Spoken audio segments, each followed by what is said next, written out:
میں آپ کو آج بیرن کے بارے میں بتاؤں گی، تو چلیے شروع کرتے ہیں۔ بیرن سوئٹزرلینڈ کی راجدھانی ہے جسے جرمن زبان میں فیڈرل سٹی کہا جاتا ہے۔ یہاں کی آبادی 2020 تک تقریباً 1,44,000 تھی۔ بیرن سوئٹزرلینڈ کا 5واں زیادہ آبادی والا شہر ہے۔ 2000 میں میٹروپولیٹن ایریا کی آبادی 6,60,000 تھی۔ بیرن کینٹن بھی بیرن کی راجدھانی ہے، جو سوئٹزرلینڈ کی کینٹن کا دوسرا سب سے زیادہ آبادی والا شہر ہے۔ بیرن کی سرکاری زبان جرمن ہے، لیکن سب سے زیادہ بولے جانے والی زبان ایک الیمانک سوئس جرمن ہے۔ 1983 میں برنیز جرمن بیرن کے سینٹر میں واقع old town UNESCO world heritage sites کی جگہ بن گیا۔ پرانے دور کے کوئی ثبوت نہیں ہیں جو 12ویں صدی سے قبل آج کے شہر کے مرکز کی جگہ پر کسی تصفیہ کی نشاندہی کرتے ہیں۔ رومن ایرا کے دوران اسی جگہ پر ایک گیلو رومن ویکس موجود تھا۔ بیرن زنک ٹیبلیٹ کا نام بیرنوڈور ہے۔ مڈل ایج کے شروع میں بمپلز میں ایک بستی تھی۔ اب وہ بیرن شہر کا ضلع ہے۔ میڈیاوال سٹی سے کچھ 4 کلومیٹر کے فاصلے پر تھی۔ میڈیاوال شہر زیرنگر سے چلنے والی خاندان کی ایک بنیاد تھی جو 12ویں صدی میں اپر برگنڈی میں پاور میں آیا۔ 14ویں صدی کے تاریخ نگاری کے مطابق بیرن کی بنیاد 1191 میں برتھولڈ فائیو ڈک زہرنجر نے رکھی تھی۔ 1218 میں برتھولڈ کی موت کے بعد بیرن کو مقدس رومن شہنشاہ فریڈرک II کے گولڈن ہینڈفسٹ نے مفت شاہی شہر بنا دیا۔ 1553 میں بیرن سوئس کنفیڈریسی میں شامل ہوا۔ 1353 سے 1481 تک کے ابتدائی دور کے 8 کینٹونز میں سے ایک بن گیا۔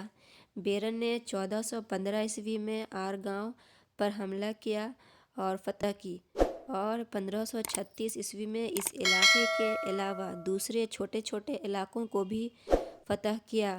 اس طرح 18ویں صدی تک آلپس کے نارتھ میں ریاست کا سب سے بڑا شہر بن گیا، جو آج کے کینٹون آف بیرن اور کینٹون آف واؤڈ میں ہے۔ یہ شہر جزیرہ نما پیننسولا کی حدود کے مغرب کی طرف بڑھتا ہوا ندی آرے کے ذریعہ تشکیل دیا گیا تھا۔ زائٹ بلاک ٹاور 1191 سے 1256 تک شہر کی ویسٹرن باؤنڈریز کی نشاندہی کرتا تھا۔ کافکٹرم نے 1345 تک اس کو سنبھالا تھا۔